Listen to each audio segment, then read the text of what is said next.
Yo's the Reggae Sunshiners. We're here on the grounds of Draxall Estate in the wonderful parish, the Garden Parish of Jamaica. Jamaica has 14 parishes, 3 counties, Cornwall, Middlesex and Surrey. Joining me here, absolutely privileged to come here in his presence, joining me here for a live reasoning on the Reggae Sunshine Show, world exclusive. Yozi, Jamaica, blessed love and greetings. Wagwan. Yeah, blessed love, Ginjahmans. Pick up yourself and the whole Reggae Sunshiners, this is Jamaica, and before we get into the reasoning, Jamaica's just quickly just going to explain to you what the actual term of sound clash is. Jamaica. Sound clash. Well, blessed love and greetings once again to each and everybody listening. And yeah, we're going to introduce the interview. We're going to start it with the sound clash introduction. And to everybody that doesn't know, sound clash is basically a battle between one or two or several other sound systems or groups of DJs that form their own crew and built their own dub box, which is built of custom reggae songs by your favorite reggae artist that calls your name in the song now, making it your own custom that nobody else can play. And then you would take that versus the next sound's custom dub plates and present it to the audience in the best way that you can. And then that usually involves whether it's dissing the other person or calling out their song and playing a better song than they have, or basically a battle of who can deliver the best to the audience with their customized music. So entertainment at its highest featured through reggae music. Total intimidation, straight across.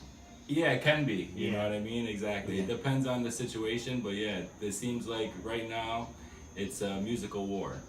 So with that being said, you know, it can be very aggressive and intimidating to certain people, or not to the audience, but to the other sounds maybe. You want to intimidate them to, you know, stand out more maybe. And went down to the nitty gritty, we get to like first round, second round, Right. third round, no 45s, strictly dubs. Most of the clashes are strictly dub, but some have 45. When I was in the US Rumble, they were allowing 45s you could play up until the last round, and then it was strictly dub played. Okay. So yeah. And Yeah, it depends on the format of the sound clash. regards to simply, before we get into the main reasoning once again as well, we're just quickly going into the background. Jamaica One Sound was created in West Virginia University in 2003. From college radio from U92 FM in 2007. Moved on to Nevada City. Linked up with DJ Redlocks from Kiev AMRs. The culture program, which enabled Jamaica to get his broadcasting certificate. Which I had in West Virginia already. Which you already had in West Virginia, Yeah. Also, Jamaica has been in a wonderful position to bring artists over, reggae heavyweights such as Junior One Blood Reed, Michael Grammy Rose, Israel Vibrations, to just name a few. So, Jamaica, born and raised, where were you? Where were your roots? Born in West Virginia. You were born in West Virginia. And then that's where your roots are. Yeah. And then at the age of 10, we moved to Central New York, which is Syracuse area. It's about 4 or 5 hours from New York City, but the central part of the whole state of New York. And then I stayed there till I graduated high school, and then I applied to West Virginia University, and I got accepted, and I went back there. But after college, actually, after high school, I did 2 years of community college in New York. And then from there, went to West Virginia. And then they didn't really have like a really strong reggae program or scene there. And then coming from New York and being already like into the whole music scene, especially reggae and dancehall, I was like, we got to do a better job at the college. And so then I got involved with the radio, and I got my own show in reggae and dancehall, and took it from there. So from a very early age, reggae really wasn't, through your teens, you wouldn't say reggae was at the forefront of what that's what you were actually listening to. Till about mid-high school. You know, you go through everything else, and then about 10th grade, 9th grade, 10th grade, and then I really got into the Rasta culture and reggae music and the whole message and the militancy and the lifestyle. I'm sure you wouldn't mind, but we'll get into Rastafari Yeah, man. later in the reasoning. But so what artists were you aware of when you were growing up in your trees? For me, it was who were you like listening to? Sizzla, Anthony B, Anthony B. Capleton would Yeah, be right, my top. Like that Yeah. right then was, Okay.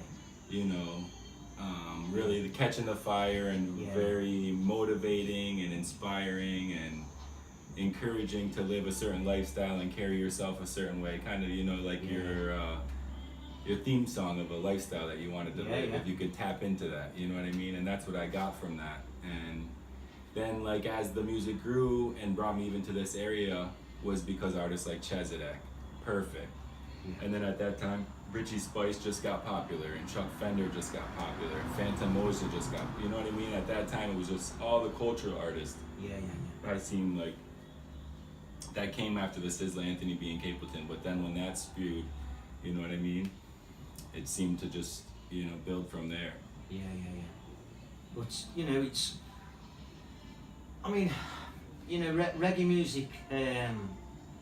For probably this past 10 or 15 years, has slightly tended to have a little backstep regards to the main genre of music here in Jamaica, because dancehall and bashment More hardcore dancehall, is in an abundance now. Yeah. And my perception of it, in some ways, it's diluted the music. Yeah, totally. It's diluted the music. The culture, everything, you know, it's Yeah. hard to say or admit, but yeah, you can't deny it. You know, even when you're talking to the artists who were up and coming at the time, I mean, Phantom Moja, Right. Anthony B, Sizzla, Right. you know, big names. Big, yeah. Man. Big names in the Right. music business of reggae Right. culture. Yeah. You know, so then were the main three you were. Yeah, I would give it say to you were them, attached yeah. to. That was, you know, it started the fire for real. Yeah. Yeah. So yeah, moving on to the sound clash culture, as I said to you previous, sound clash culture has an extremely high profile reputation of just killing people right on the spot. Mikey, how'd you deal with that sort of? It just happened, to be honest. Like, Yeah. so I played music, and then I built the brand Ginjahmans 1, and I'm like, I'm DJing. So and when I'm was playing. the actual brand built? That's what I'm saying. Like, Yeah. I was Ginjahmans 1 from when I started DJing in college. That was always my DJ That name. was your DJ name. And I played music, from 2003, and then I moved to California in 2007. And in 2008, I was like, all right, I'm gonna start cutting dub plates. I'm gonna brand. That's when I feel like I branded the sound and said I'm gonna get artists to endorse it, and then also I wanted, you know, the reggae world to see that I was serious about it too. Now he's building a sound. He's cutting dub plates. He's not just trying to be a DJ.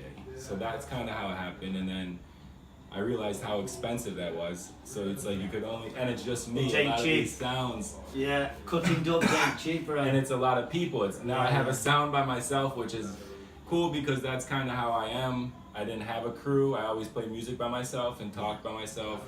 So I didn't have anybody else to carry the load. But then when I invested into the brand and into the culture, into sound system and sound clash, it was all on me. You know what I mean? And it still is. Compared to, like, people need to realize when you clash a sound that has 4 or 5 or 6. Some sounds have a boss that pays for the dubs, or some sounds have 6 guys that put in a little bit. You know what I mean? So it's not as stressful. So you're competing against that as well, but you know. Your very first sound clash? When was your very first sound clash? First sound clash was 2014. So it's 10 years after playing music, you know, and the first sound clash happened, I wouldn't say by mistake, but at first it was booked as a 45. There was a clash in Mendocino County. Big up to Gorilla Takeover, because they're the ones that put me in Sound Clash and exposed me to even the scene in California. They first initially booked me for a 1-on-1 45 Sound Clash that was going to be followed by a dubplate clash, and it was going to be like the early warm-up, and it fell through. And then they linked me again and they said, all right, we're not going to do that, but we're going to do a regular dubplate clash. And everybody else who was going to be a part of it just changed the lineup or whatever, but they said everyone agreed to do a dubplate clash. At that time, I wasn't even like putting myself out there like that. It just happened, and they said, do you still want to do it? And I said, all right, because I was gonna do the 45 clash, because you know what I mean, just To get familiar, right? Yeah, So yeah. then they said, no, we're just doing dub plate. If you want to be in it, you can be. And I said, all right. And I was in it, and I used what I had. It wasn't a very long clash. The rounds, I think, were 10 minutes. I didn't have a whole heap of dubs. I even cut dubs at the end to, you know what I mean, make sure if I made it to the end, I had some tune for tune. And I went out so aggressively. That's all I can really say from that time. More aggressively than I anticipated, but something just got to me, and I wasn't happy the way the other sounds that played before me were presenting themselves, and then I was like, all right, I'm going in. And I went in hard, and I made it all the way to the end, which was tune for tune. And that clash was had judges. It wasn't based on the crowd until tune for tune. So throughout I think it was 3 or 4 rounds, throughout the rounds, they had a panel of judges, and there was like points for music played, speeches made, crowd response. They had all these categories and how to add point system to it. So throughout the rounds, I did good, and I went to tune for tune based on the judges' vote. And then at tune for tune, they said it was based on the audience. And I went there with my girlfriend at the time and my sister, and the other crew that I faced in tune for tune was small acts. They had a boatload of people, you know, and they were actually winning. I think it was best of 10. They were winning 4-0 or 4-1, and I came back. So you 4 went down. Yeah, came back and we tied it, and then at the end, I can't remember what song they played. Max Romeo put on an iron shirt. You know, and he was playing Serato on the vinyl at the time, and I remember he played it and it like skipped, so it didn't even play clean. I think I can't even remember. I'm not even gonna say what I played because I can't remember at the time. But I thought the rest of the audience, I had them at that point, you know what I mean? And they were rooting for me, but the majority of his crowd was up front, and he won the dance by 1 point, you know? But it was a great experience. And that basically, there was a lot of people there from the Oakland area, from the Bay Area, that traveled to this clash, which was about 4 hours from the city. It's way out in the country, in Mendocino. And from that point, they contacted me, Junglist contacted me, who puts on the Border Clash in Oakland year to year. So he said, we like the way you performed, we want you in the Border Clash. And then I joined the Border Clash and went against Guerrilla Takeover, who was the promoters of the other clash, and they have a long history, a lot longer than mine, and been cutting dubs for maybe 10 years longer than me. So they had a really heavy dub box, and still do, one of the best dub boxes in California. So I was like, all right, it was another one of those situations that he offered me the opportunity. I wasn't as loaded as everyone else, but I didn't want to say no. So I said, all right, and I did good, and we went tune for tune. Me and Guerrilla went all the way to the end, tied it. They played a Toots. I can't remember. I gotta get better at remembering those songs at those specific situations. I remember what the other sounds played, but not me so much. But anyway, they played Toots and the Maytals. I played something else. We went to, it tied. They did a draw. They said it was a tie, and that was for the win. So we went extra song. And it was, next song wins. Then they played Junior Marvin, Police and Thieves. And I played Freddie McGregor, I'm a Winner. And it was done. So it was like, it was just a good example of, taking advantage of the opportunity. And like I said, everybody in the clash's dub boxes were way bigger than mine. But then, I went to the end and I won it. And that's basically started it. The Border Clash I won. And then, within the next year we went to Jamaica. The Border Clash, though, I won 3 consecutive years, just like I did the War Zone here. So every time I came down to St. Anne's or even Jamaica for that time for the New Year's, the last 3 years or 4 years now, I've come is because of Ibamar's New Year's Eve party that he has, the stage show in Linston. Every year, Iba has put me on his show to play music. So from that's how I said Bosi Sound Clash. That's how we cut. So this will be the 4th year in a row this Friday. Well, obviously, I think it was 2016. Was it 2017? Supreme Sound, which was at Marley Street. Was that Marley. 2017? No, that 2016. I think you're right, 17. 17. Yeah. 16 was the first year, and that was versus Black Culture in Cutstone, like alley, outside. Now the old, along Harbour Street, Yeah. Now, unfortunately, I missed that clash, the first Alright, one. yeah. The second one, hence when I was introduced to you up Marley Street. Yeah. Now, last year. Oh, and then it got bigger last year. Yeah. Now, that was it. Warzone Sound Clash, which was held at Kalaki Beach. Yeah, which is Burning Spears land, which is Chezzy's old spot for Rub-a-Dub camp. Now, you were up against Chronic Supreme. Chronic Supreme, which is an area sound from Ochi. From Ochi, right. Now, last year, I've been involved in some things, extremely fortunate over the years with the music circle. I've never experienced anything like that in all my musical journey. I thought the atmosphere was absolutely superb. I thought the attendance was in an abundance. Right. However, how you managed to hold your nerve, the personal insults, what we're aimed at, and you know, sometimes with knowing you're on a personal level, I speak to you, Mikey, what? Yeah. I see you to Sound Clash. You're a completely different person. Yeah. You know, and and sometimes it better emulates sometimes what people say. Some people know me as Neil, some know me as Ginjahman. Right. The minute Ginjahman goes on radio, Ginjahman ain't no Neil. Exactly. So that's once just again, a level of professionalism. As I touched on it previously earlier on in the reasoning.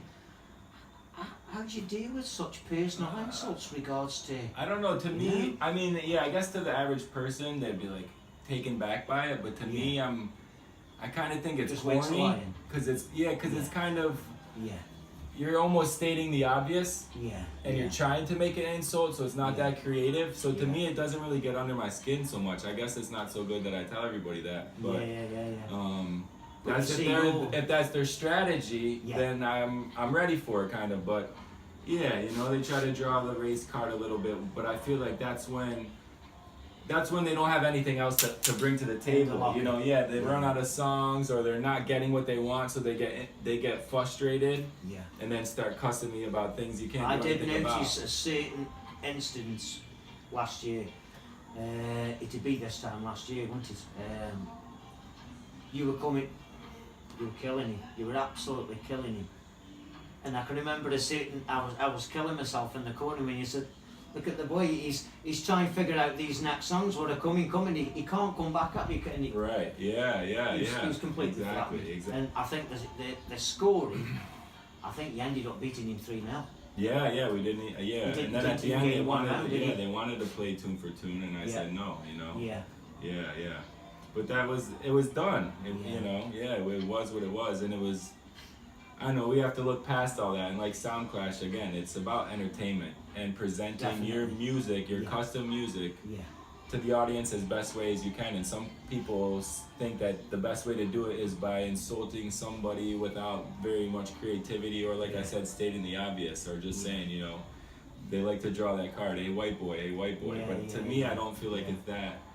Effective, and even to the crowd. But that night in particular, it was funny because I went with a few of my friends that have never seen me, Jamaicans who've never seen me Sound Clash. So we're standing in the dance and they're hearing the insults and they're like, "Don't worry, Mikey, it's all right. That's part of." Like they didn't know that I already was fine with it, or it didn't mean anything. So it was funny. So then after that, and I went and defended myself, they were like, "All right, we don't have to give him anything. He knows what's going on." And it's funny. To me, it's corny, I think, This year, 2019, which is this coming Friday. Obviously, Cutstone Studio, massive influence with Bossy Killer. Big up Bossy Killer, by the way, Edward Harris. The whole Cutstone. Big up Bossy and all the Cutstone family. It's been moved from the venue from St Anne's Bay, which is now going to be held in Club Amnesia in Ochi. In Amnesia, which is an established nightclub in Ochi. If you've ever been, it's on a rooftop. They have regular reggae, dancehall, juggling events throughout the week, and I don't know. I think it's cool because like I said, it's established club, you know, and before it was going to be at the bus park, but like you said, the last few years it's been in St. Anne's. Yeah. For one reason or another, they don't want it to keep there, so we're moving it to Ochi, which is only right down the road. Yeah. But And now you're up against two sounds and, this year? Yeah, now there's a sound from England, Venus, that came in at the last minute, and King Shiloh from Canada. Yeah. So. I'm aware of Venus Sound, which are based in Luton, Bedfordshire, in the UK. Yeah. Bring a bit of a noise with them. I'm sure nothing phases you whatsoever. Yeah, I've been trying to check in, but I just gotta focus on me more than them, you know what I mean? Definitely, yeah. And just, be ready for it. I'm looking forward to it, you know. So, if we just slightly go off the sound class for a moment in regards to the, where do you see reggae at the minute? Where do you actually see reggae? Well, it's everywhere. It's like what we're focusing on because, there's mainstream reggae. Yeah. That everyone wants to get a piece of, and then like the whole dance hall that turned like Afrobeat now that is playing in all of the parties now. There's that Afrobeat juggling that I think came from dance hall, from reggae. But now I don't know, we're looking for the next rising stars. You know. And I think some people are probably unaware that hip hop is an offshoot from reggae. From Uri. Of course. It was obviously Uri was, General Trees from the Sturgarv era. Yeah. That was the birth of hip hop. Yeah, when Uri was jumping on and just toasting over there. Right. So there's Jamaican music is steeped in history. Right. Right from the very beginnings when you had Kamini, then Mento, Ska, Rocksteady, Reggae, Lovers Rock, which is obviously derived from my neck of the woods in the United Kingdom and UK, Lovers Rock. Yeah. But it's massive outside of Jamaica, isn't it? Reggae, it's huge. I think, even touching in on just specifically reggae, like you're saying, more people, like I've been to a lot of these parties in Kingston, and here there's not even a reggae or cultural juggling anymore in the party. It's just dancehall, hip-hop, maybe some Afrobeat, but before you would go and you'd hear some of the Richie Spice or, some Sizzla, some Capleton, some Anthony B, but now I feel like you don't get that at all because they don't have a hot song on these latest rhythms. It's really the young dance artists that have taken over the whole party and I guess the music scene here in Jamaica, but like you're saying, reggae is still big, maybe, I don't want to say bigger, but it's big other places too, for sure. A lot of the rhythm builders from outside of Jamaica, True. Europe. As far as reggae goes, you're right. Yeah. I mean, years and years ago, you'd find it a bit strange to hear one of the top range artists actually coming out of Cologne in Germany, which is Ginjahmans. Right. Yeah. Ginjahmans, massive name. Yeah. He's German. And did a whole album with Richie Stevens. That's right. Just to combine. Just to show how big of an artist he is to be able to do that with another Jamaican artist that's so established, Yeah. So, Reggae Sunshiners, once again, we're here. We're live reasoning. With my good friend Mikey One Sound. Once again, we're here in the grounds of Draxall Estate, here in the wonderful Gordon parish of Jamaica, St. Anne. You're joining me live alongside Mikey. So, once again, Mikey, touching on back to the sound clashing. More clash. More clash. What have plans for 2019? More clash. Alright, so I have this one on Friday, and then actually my next clash is next month, February 23rd, in New Jersey. That's in New Jersey, Versus Cosmic Sound, who I've clashed already before in California, and another sound from New Jersey. Well, Cosmic's from Brooklyn, but a sound from Jersey called Cultural Blend. So it's a three the hard way. It's called One Shot, One Kill. Big up Banky Hype and the whole Roadblock family making that possible. Wheezy vibes. And then I'm looking forward to having more clashes. I'm trying to network and communicate and make that happen. And I would love to see you over in the UK. Yeah, I would love to do that. Exactly. Have you? I've never been. No, I've never been over the sea that way. But it's something that's to got do. to be made. To somehow try and get you over the UK. I would love to do that. And that's breaking even more barriers for you. Right. And I feel like my dub box and kind of my presentation of music, I feel like would do good over there. Definitely. You go down the stool. Definitely. So yeah, that definitely, I'd love to do that. If not 19, you know, to 2020, Yeah. you know. But yeah, traveling as much as possible with Soundclash seems to be making me move a little bit more than juggling, you know what I mean? Yeah. But I want to do that as well. It's pretty big you know. in the UK. Yeah, Soundclash, yeah. Definitely, it's pretty big in the UK. Exactly. And I'm trying to get out there in the juggling sense too, because people think I just sound clash or play music, just dub plate clashing aggressive style. But I have 3 radio shows, Yeah. and I play music out, you know, regularly. So I'm trying to break that barrier of not just being a clash sound, that I can juggle and sound clash. You know? From a radio presenter's point of view, do you get a lot out of the music as well, being a radio presenter? I actually find it personally more personal, Right. being a radio presenter, Right. as opposed to selecting music. Yeah. You know, Definitely. Well, you have that opportunity to take something that means so much to you Yeah. and just deliver it, you know? And Yeah, definitely. So yeah, it's great to have that outlet and yeah, to be given those opportunities on the radio to have listeners, you know what I mean? So I got a big up Irish and Chin. I'm on International Rollout Wednesdays every Wednesday, which is, you know, the people that put on World Clash. That's a worldwide program. And Roadblock Radio, I have a show every Thursday. And then where I live in California is KVMR's community radio station. I have a show every other Thursday. So it's 3 pretty different outlets, you know, from where I live in California to 2 stations on the East Coast, and one of them out of New York, the Irish and Chin, is pretty international, worldwide, you know. So Jamaica One Song never goes sleep? No, I sleep. Yeah. But music aside, I'm sure you wouldn't mind me asking you, Rastafarianism? Yeah, I live in a Rasta Massive, life. Yeah. massive part of your Yeah. personal life. Yeah. How did Rastafari come about Through reggae music, you know, of Yeah. course, because you get introduced to it from listening to Bob Marley. How far are we going back with Rasta? I would say like 10th grade.